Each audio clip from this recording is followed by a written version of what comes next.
Tonight, we crack open 1792 Sweet Wheat, a limited edition. Welcome to the show.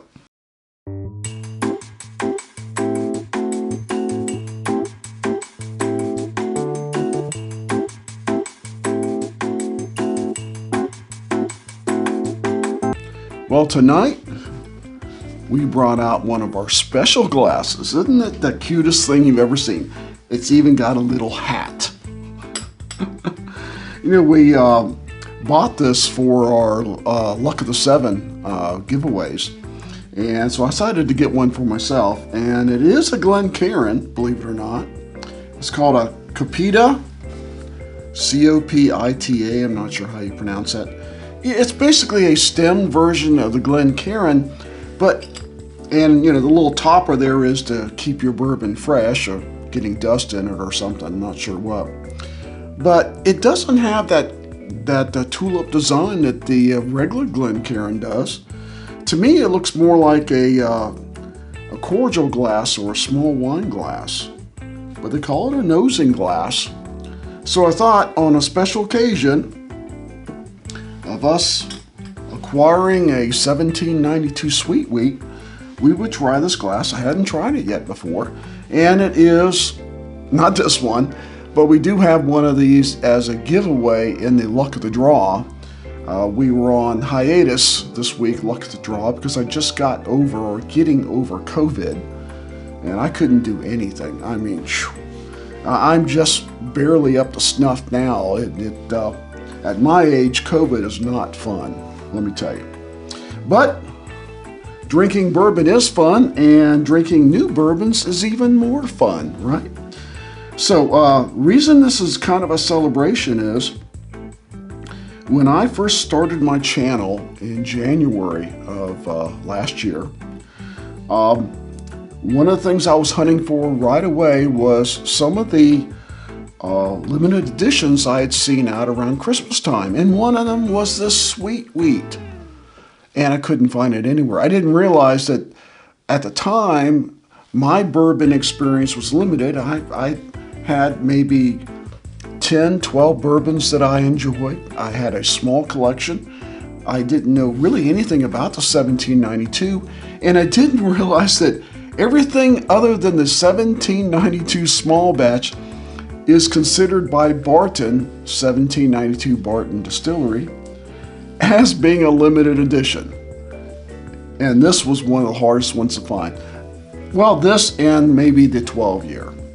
I've actually seen the 12-year more often than I've seen this. I got lucky with a local bottle shop that I have a relationship with, and was doing some filming there, and they had two left. So me and my friend Andrew both got one. It was really luck of the draw, being at the right place, the right time, and having a friend as a proprietor in a local bottle shop. Well, I think I paid, did I put the price on the bottom? I did. Of course, I've smudged it.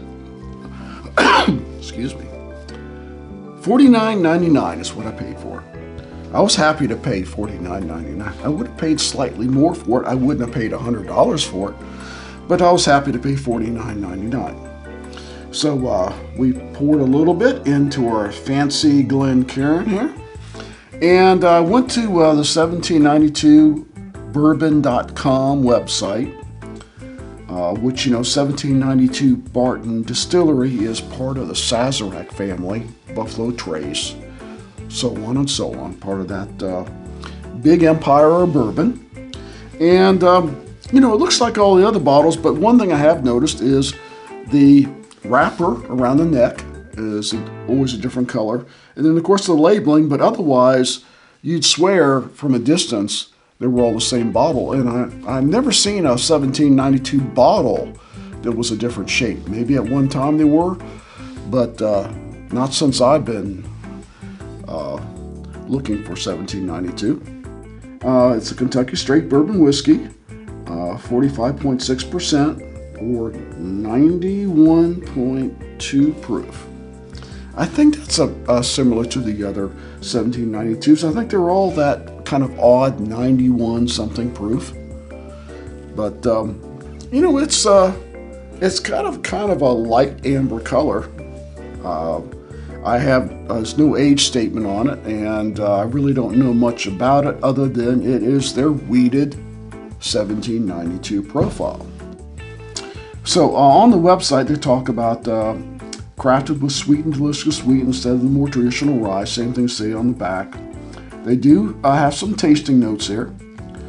It says a well-balanced bourbon with delicate body. Notes of vanilla and caramel are complemented by a touch of white oak tannins. And then it says this is further mingled with dried fruit to deliver a rich, smooth flavor. That's not a whole lot of description, 1792. We're going to have to find out on our own. Wow. I really got wheat and vanilla was the first thing, and then followed up with a little bit of proof. But wheat and vanilla, and a sweet wheat and vanilla. You know those Oreos that aren't Oreos, the ones that have the white cookies instead of the black cookies and the white cream. I guess they're vanilla. Vanilla Oreos. Maybe that's what they are. These remind me of vanilla Oreos. That sweetness and that cookie and the wheat. Vanilla cookies. Yeah, definitely a vanilla cookie, a cream vanilla cookie flavor going on there. Nice. Cheers.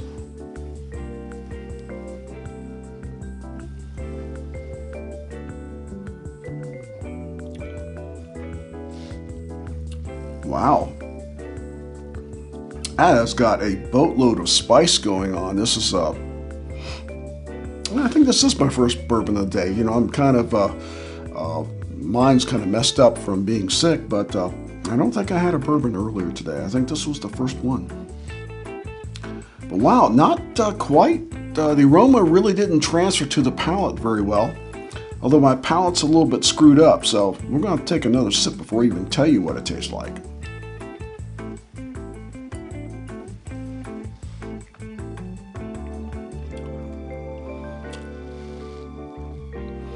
Definitely get that wheat profile and the sweetness, but now I'm picking up a kind of light to medium brown sugar,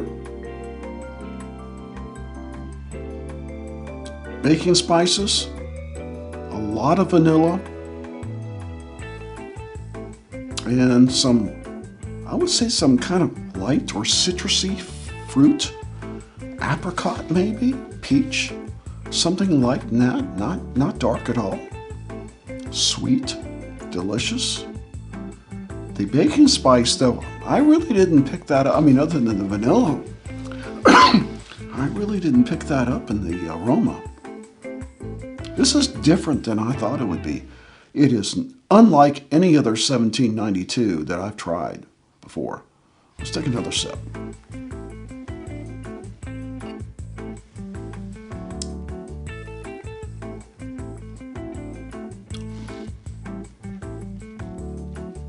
It keeps getting better the more I taste it. Well, it's definitely sweet. Not too sweet though. I definitely got a light fruit, maybe a citrus in there, and vanilla and wheat. I got it. Rather than a vanilla cookie, vanilla wafers with a lemon or peach curd in between them. There you go.